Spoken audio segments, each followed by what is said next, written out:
Hello friends, मैं साहिल गौतम आप लोगों का स्वागत करता हूं मेरे अपने चैनल लिव हिस्ट्री में। हम लोग हिस्ट्री पढ़ने वाले हैं, तो हम सबसे पहले लूसेंट हिस्ट्री को ही लेके चलेंगे। तो बढ़ते हैं। इतिहास इतिहास क्या होता है, हम लोग डिफिनीशन की बात करते हुए आगे बढ़ेंगे। इतिहास क्या होता है? तो हमारी पूर्व घटित घटनाओं का एक क्रमबद्ध वर्णन ही इतिहास कहलाता है। हमारी पूर्व घटित घटनाओं का क्रमबद्ध वर्णन ही इतिहास कहलाता है। इतिहास को दो भागों में बांटा गया है, एक भारत का इतिहास, एक विश्व का इतिहास। तो हमें बात करनी है भारत के इतिहास की। तो भारत के इतिहास को तीन भागों में बांटा गया है: Indian ancient history, medieval history और मॉडर्न हिस्ट्री। हम सबसे पहले एंशिएंट हिस्ट्री की बात करेंगे, तत्पश्चात आगे बढ़ेंगे। एंशिएंट हिस्ट्री में देखते हैं प्राचीन भारतीय इतिहास। प्राचीन भारतीय इतिहास नामकरण की बात आती है तो हमारा प्यारा भारत, इसका नामकरण हमें भारतवर्ष नाम महाकाव्य पुराणों से मिलता है, जिसके बारे में बताया गया है कि भरत नाम का एक कबीला होता था और वहाँ के निवासियों को भारती कहा जाता था। इसी के अनुसार इसका नाम भारत पड़ा। यूनानियों ने इंडिया शब्द दिया है तथा मुस्लिम इतिहासकारों ने हिंदुस्तान कह के पुकारा है। आगे बढ़ते हैं। तो हमें इतिहास को जानने के लिए स्रोतों की आवश्यकता पड़ती है। हमारे स्रोत चार प्रकार के होते हैं। हमें इतिहास के बारे में जानकारी धर्म ग्रंथों से मिलती है, ऐतिहासिक ग्रंथों से मिलती है, विदेशियों के विवरण से मिलती है और पुरातत्व संबंधी साक्ष्य से मिलती है।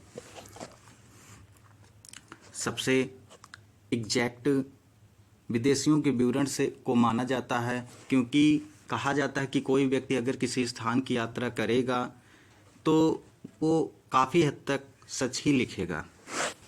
तो हमें सबसे पहले बात करनी होगी धर्म ग्रंथों की। धर्म ग्रंथों में जिसमें हमारे चारों वेद आ जाएंगे, वेदांग आ जाएंगे, पुराण आ जाएंगे, उपनिषद आ जाएंगे। फिर उसके बाद हम बात कर रहे होंगे ऐतिहासिक ग्रंथों की, फिर विदेशियों के विवरण की, तथा अंत में पुरातत्व संबंधी साक्ष्यों की बात कर रहे होंगे। तो हम लोग धर्म ग्रंथों को पढ़ते हैं। रिलीजियस ऑफ हिस्टोरिकल बुक्स, धार्मिक ग्रंथों में हमारे वेद आ जाते हैं, ब्राह्मण ग्रंथ आ जाते हैं, पुराण आ जाते हैं, वेदांग आ जाते हैं, उपनिषद आ जाते हैं, स्मृति ग्रंथ आ जाते हैं, धर्म सूत्र आ जाते हैं और आरण्यक आ जाते हैं। इन्हीं सबको मिलाकर वैदिक साहित्य कह दिया गया है, अर्थात वैदिक साहित्य में इन सभी का मिश्रण होता है। तत्पश्चात हम जैन साहित्य की बात करेंगे, बौद्ध साहित्य की बात करेंगे। उसके बाद ऐतिहासिक ग्रंथों में हमारी जो प्रसिद्ध पुस्तकें हैं, कौटिल्य की अर्थशास्त्र, कल्हड़ की राजतरंगिणी, अली अहमद की चशनामा, पाणिनि की अष्टाध्यायी, कात्यायन की गार्गी संहिता और पतंजलि की महाभाष्य, हम इनकी बात कर रहे होंगे। सबसे पहले हम बात करेंगे वेद की। वेद कितने होते हैं? तो हमारे 4 वेद होते हैं। भारत के सर्वप्राचीन धर्म ग्रंथ अगर कहीं पूछते हैं तो हमारे वेद ही हैं। इनके संकलनकर्ता को महर्षि कृष्णद्वैपायन वेद व्यास जी को माना जाता है। हमारे वेद 4 हैं: ऋग्वेद, सामवेद, यजुर्वेद और अथर्ववेद। ऋग्वेद किसे कहते हैं? तो ऋचाओं के क्रमबद्ध ज्ञान को ही ऋग्वेद कहते हैं। ऋचाओं के क्रमबद्ध ज्ञान को ही या क्रमबद्ध संग्रह को ही हम ऋग्वेद कहते हैं। इसके विभाजन की बात करें तो ऋग्वेद को 10 मंडल, 1028 सूक्ति 10,462 ऋचाओं में बांटा गया है, जिसमें से 250 ऋचाएँ इंद्र भगवान के लिए, 200 ऋचाएँ अग्नि देवता के लिए हैं और ऋग्वेद को पढ़ने वाले ऋषि को होत्र कहा जाता है। ऋग्वेद से हमें आर्यों की राजनीतिक प्रणाली के बारे में जानकारी मिलती है, आर्यों की राजनीतिक प्रणाली, और इसके तीसरे मंडल से हमको सूर्य देवता सावित्री को समर्पित गायत्री मंत्र का वर्णन मिलता है, जो कि विश्वामित्र द्वारा लिखित है। इसके आगे हमारा 8वां मंडल हस्तलिखित ऋचाओं का वर्णन करता है, जिनको खिल कहा जाता है। 9वें मंडल में देवता सोम का उल्लेख है।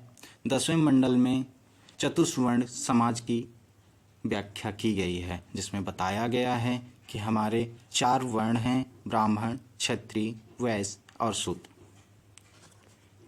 जिनका जन्म ब्रह्मा जी के मुख, भुजा, उदर, पेट या जंघा तथा पैरों से हुआ है। इनका विस्तृत वर्णन हमें धर्मसूत्र में मिल जाता है। यहाँ पर एक नोट है, प्राचीन इतिहास के साधन के रूप में वैदिक साहित्य में ऋग्वेद के बाद शतपथ ब्राह्मण का स्थान है। अर्थात जो वेदों के बीच में वेदों को समझने के लिए लिखे गए उनको ही शतपथ ब्राह्मण कहते हैं।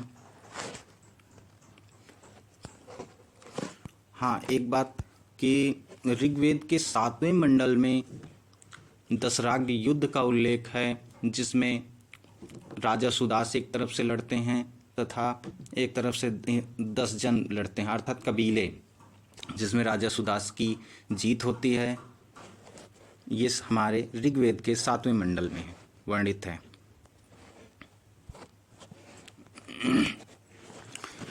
सामवेद की बात करते हैं तो इसमें गाई जा सकने वाली ऋचाओं का वर्णन है। इसे संगीत का जनक भी कहा जाता है और सामवेद के पाठ्यकर्ता को, अर्थात जो पढ़ता है, उसको उदात्त या उद्गाता कहा जाता है। इतनी बात समझ में आई। हमें म्यूजिक का ज्ञान सामवेद से ही हुआ। यजुर्वेद,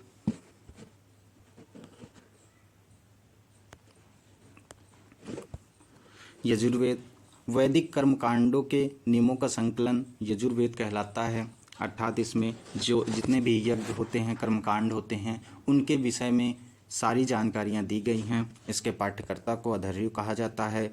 यह एक ऐसा वेद है जो कि गद्य और पद्य दोनों में लिखा गया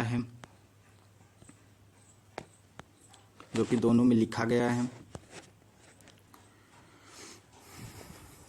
अथर्ववेद की बात करते हैं, यह सबसे आखिरी का वेद है, जिसमें इसके रचयिता अथर्व ऋषि हैं। इससे हमको रोग निवारण, तंत्र मंत्र, जादू टोना, विवाह आदि की जानकारियाँ मिलती हैं। सामान्य मनुष्यों के विचार, विश्वास, अंधविश्वास की जानकारियाँ मिलती हैं। इसमें सभा और समिति को प्रजापति की 2 पुत्रियाँ कहा गया है। इसमें कन्याओं के जन्म की निंदा की गई है। ये हमारे 4 वेद हो गए, जिनके बारे में मैंने आपको बताया। तो कैसा लगा वीडियो आप लोगों को? अगर पसंद आया हो तो वीडियो को लाइक कीजिए, चैनल को सब्सक्राइब कीजिए